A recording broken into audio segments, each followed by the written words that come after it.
ममता नहीं देगी इस्तीफा, 15 साल की सत्ता का अंत या अभी नहीं।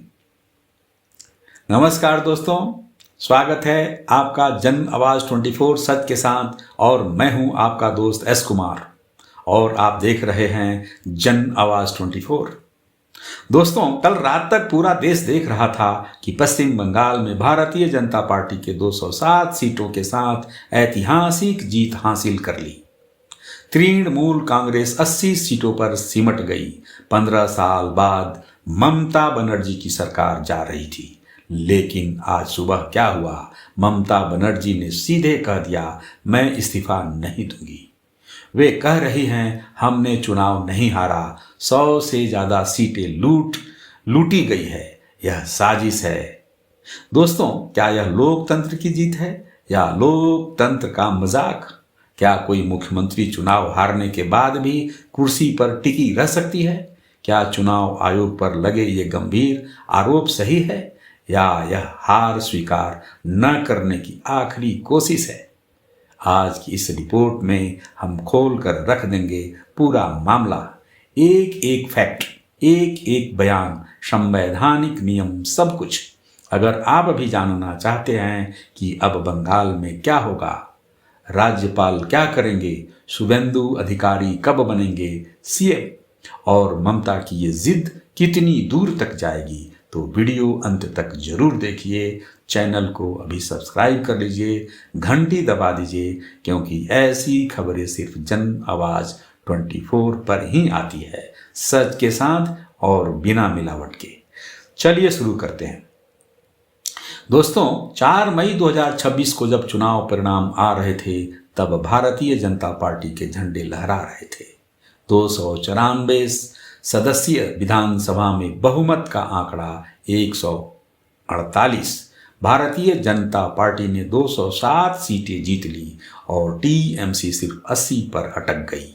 कांग्रेस को 2, बाकी छोटी पार्टियों को कुछ सीटें। यह बीजेपी के लिए न सिर्फ जीत है बल्कि ऐतिहासिक उलटफेर है। 2021 में बीजेपी को महज 77 सीट मिली थी। इस बार 130 सीटों का भारी उछाल। वोट शेयर की बात करें तो बीजेपी का करीब 45.8% पर पहुंच गई, जबकि टीएमसी 40.8 पर सिमट गई। सबसे बड़ा झटका, ममता बनर्जी खुद अपनी भवानीपुर सीट पर हार गई। उनके मुकाबले में भारतीय जनता पार्टी के शुभेंदु अधिकारी ने उन्हें लगभग 15,105 वोटों से हराया। शुभेंदु ने नंदीग्राम से भी जीत दर्ज की। दोस्तों, भवानीपुर ममता की पारंपरिक सीट मानी जाती थी। यहाँ से हारना उनके लिए सिर्फ सीट की हार नहीं, प्रतीकात्मक हार है। लेकिन नतीजा आने के बाद क्या हुआ? ममता बनर्जी ने प्रेस कॉन्फ्रेंस बुलाया और साफ साफ कहा, मैं इस्तीफा नहीं दूंगी। हमने चुनाव नहीं हारा, हमें हराया गया। 100 से ज्यादा सीटें लूट ली गई है। यह जनता का जनादेश नहीं, ये बहुत बड़ा साजिश है। वे आगे बोली, मोरली हमने जीता है, आधिकारिक रूप से इलेक्शन कमीशन के जरिए हमें हराया गया। दोस्तों, सवाल ये उठता है, क्या वाकई 100 सीटें लूटी गई? ममता ने क्या क्या आरोप लगाए हैं? उनके मुख्य आरोप ये हैं, चुनाव आयोग पक्षपाती है, भारतीय जनता पार्टी के साथ मिलकर काम कर रही है, गिनती केंद्रों पर टीएमसी एजेंटों पर हमले हुए, उन्हें बाहर निकाला गया, कुछ जगहों पर गिनती रोकी गई या जानबूझकर देरी की गई, केंद्रीय बलों का दुरुपयोग हुआ, पूरे चुनाव प्रक्रिया में फोर्स का इस्तेमाल किया गया। ममता ने कहा, अगर मैं हार जाती तो इस्तीफा दे देती, लेकिन हम हारे ही नहीं हैं। यह सवाल ये है, क्या संविधान में ऐसा करने की इजाजत है? दोस्तों, विधानसभा का कार्यकाल 7 मई 2026 को खत्म हो रहा है। 6 मई तक मौजूदा सरकार का कार्यकाल है। अगर मुख्यमंत्री इस्तीफा नहीं देती तो 7 मई के बाद सरकार केयर टेकर बन जाती है। राज्यपाल आरएन रवि सबसे बड़े दल यानी भारतीय जनता पार्टी को सरकार बनाने का निमंत्रण दे सकते हैं। कई संवैधानिक विशेषज्ञ कह रहे हैं कि ममता भले ही इस्तीफा न दे, लेकिन वे ज्यादा दिनों तक कुर्सी पर नहीं टिक पाएगी। राज्यपाल नई सरकार को शपथ दिला सकते हैं। शपथ ग्रहण 9 मई के आसपास संभव है। अब जानते हैं शुभेंदु अधिकारी की भूमिका। शुभेंदु अधिकारी भारतीय जनता पार्टी में सबसे चर्चित चेहरा है। वे विधानसभा में विपक्ष के नेता भी रह चुके हैं। पार्टी के अंदर उनकी दावेदारी सबसे मजबूत मानी जा रही है। हालांकि अमित शाह को बंगाल का पर्यवेक्षक बनाया गया है, इसलिए अंतिम फैसला केंद्रीय नेतृत्व करेगा। दोस्तों, एक और सवाल, आखिर भारतीय जनता पार्टी की इस बड़ी जीत की वजह क्या रही? Anti incumbency. 15 साल की टीएमसी सरकार पर भ्रष्टाचार, तुष्टीकरण, राजनीतिक हिंसा और प्रशासनिक नाकामी के आरोप लगातार लगते रहे हैं। शुभेंदु जैसे चेहरे तृणमूल कांग्रेस छोड़कर भारतीय जनता पार्टी में आए। शुभेंदु ने संगठन को मजबूत किया। केंद्र की योजनाओं का असर, जैसे प्रधानमंत्री आवास योजना, उज्ज्वल गैस योजना, किसान सम्मान निधि जैसी योजनाओं ने ग्रामीण इलाकों में असर दिखाया। हिंदू वोट का एकीकरण और कुछ मुस्लिम बहुल क्षेत्रों में भारतीय जनता पार्टी की सेंध। अमित शाह की रणनीति लंबे समय से बंगाल पर फोकस रहा। भारतीय जनता पार्टी कार्यकर्ता कोलकाता और दूसरे शहरों में जश्न मना रहे हैं। कुछ जगहों पर मिठाई बांटी जा रही है, लेकिन दूसरी तरफ तृणमूल कांग्रेस कार्यकर्ताओं में मायूसी छाई हुई है। कुछ इलाकों में तृणमूल कांग्रेस दफ्तरों पर तोड़फोड़ की खबरें भी आई है। तृणमूल कांग्रेस इसे राजनीतिक बदला बता रही है, जबकि भारतीय जनता पार्टी ने इनकार किया है। अब तृणमूल कांग्रेस का अगला कदम क्या होगा? ममता ने कहा है कि वे कानूनी रास्ता अपनाएंगी, चुनाव आयोग के खिलाफ शिकायत करेंगी। कुछ टीएमसी नेता इंडिया गठबंधन को मजबूत करने की बात भी कर रहे हैं। राहुल गांधी और अन्य विपक्षी नेताओं ने ममता के संपर्क में आने की भी खबर है। दोस्तों, एक और दिलचस्प सवाल, क्या ममता की यह जिद लोकतंत्र के लिए खतरा है, या यह उनका हक है कि वे आरोपों की जांच की मांग करें?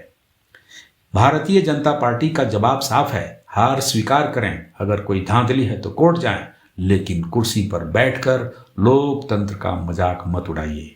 कुछ बीजेपी नेता तो यह तक कह रहे हैं कि ममता की मानसिक स्थिति ठीक नहीं लग रही है। चलिए अब थोड़ा और विस्तार से समझते हैं। 2021 के चुनाव में तृणमूल कांग्रेस ने 215 सीटें जीती थी। इस बार मात्र 80 सीटें, यानी 135 सीटों का नुकसान। अब कैबिनेट मंत्री अपनी सीटें हार गई। यह साफ दिखाता है कि जनता में बदलाव की लहर थी। भवानीपुर की हार पर ममता को सबसे ज्यादा दर्द होगा। शुभेंदु अधिकारी ने कहा भी था कि वे दादा हैं और दीदी को हराने का उनका रिकॉर्ड अब और मजबूत हो गया। दोस्तों, क्या आप जानते हैं, बंगाल में यह पहली बार हुआ है जब भारतीय जनता पार्टी ने स्पष्ट बहुमत के साथ सरकार बनाने जा रही है। इससे पहले कभी नहीं हुआ था। प्रधानमंत्री मोदी और डोनाल्ड ट्रंप दोनों ने भारतीय जनता पार्टी की जीत पर बधाई दी। ट्रंप ने कहा, भारत भाग्यशाली है, उसके पास मोदी है। अब असम में भी भारतीय जनता पार्टी की हैट्रिक हुई है। केरल में यूडीएफ की जीत हुई। तमिलनाडु में थलापति विजय की पार्टी टीवीके सबसे बड़ी बनी। पूरे देश में राजनीतिक तस्वीर बदल रही है, लेकिन बंगाल अभी भी सबसे ज्यादा चर्चा में है, क्योंकि यहाँ सत्ता परिवर्तन के साथ साथ संवैधानिक संकट भी खड़ा हो गया है। सवाल ये है, अगर ममता 7 मई के बाद भी राजभवन नहीं जाती तो राज्यपाल क्या कर सकते हैं? क्या वे उन्हें हटा सकते हैं? कानूनी विशेषज्ञ कह रहे हैं कि राज्यपाल सबसे बड़े दल को बुलाएंगे। अगर बीजेपी बहुमत साबित कर देती है तो नई सरकार बन जाएगी। तृणमूल कांग्रेस का दावा है कि वो मोरली जीती है, लेकिन चुनाव आयोग के आंकड़े साफ हैं। भारतीय जनता पार्टी 207 और तृणमूल कांग्रेस 80। दोस्तों, हम जन आवाज 24 पर हमेशा सच दिखाते हैं। हम न तो बीजेपी का प्रचार करते हैं न टीएमसी का, हम सिर्फ फैक्ट्स रखते हैं। अगर कोई धांधली हुई है तो जांच होनी चाहिए, लेकिन हार को साजिश बताकर कुर्सी छोड़ने से इनकार करना, यह भी सवालों के घेरे में।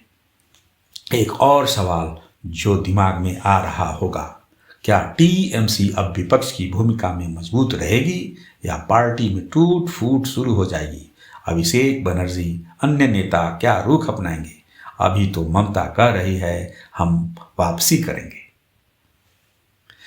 दोस्तों, आज की रिपोर्ट में हमने आपको बताया कि बंगाल में क्या हो रहा है। भारतीय जनता पार्टी की 207 सीटों की जीत, ममता की भवानीपुर में हार और सबसे बड़ा ट्विस्ट, ममता का इस्तीफा न देने का ऐलान। अब सवाल आपके सामने है, क्या ममता सही है? क्या वाकई चुनाव लूट लिया गया, या यह हार मानने से इनकार है?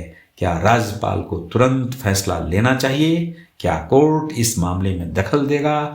और सबसे महत्वपूर्ण, बंगाल की जनता अब क्या चाहती है? आपकी राय हमें कमेंट में ज़रूर बताएं।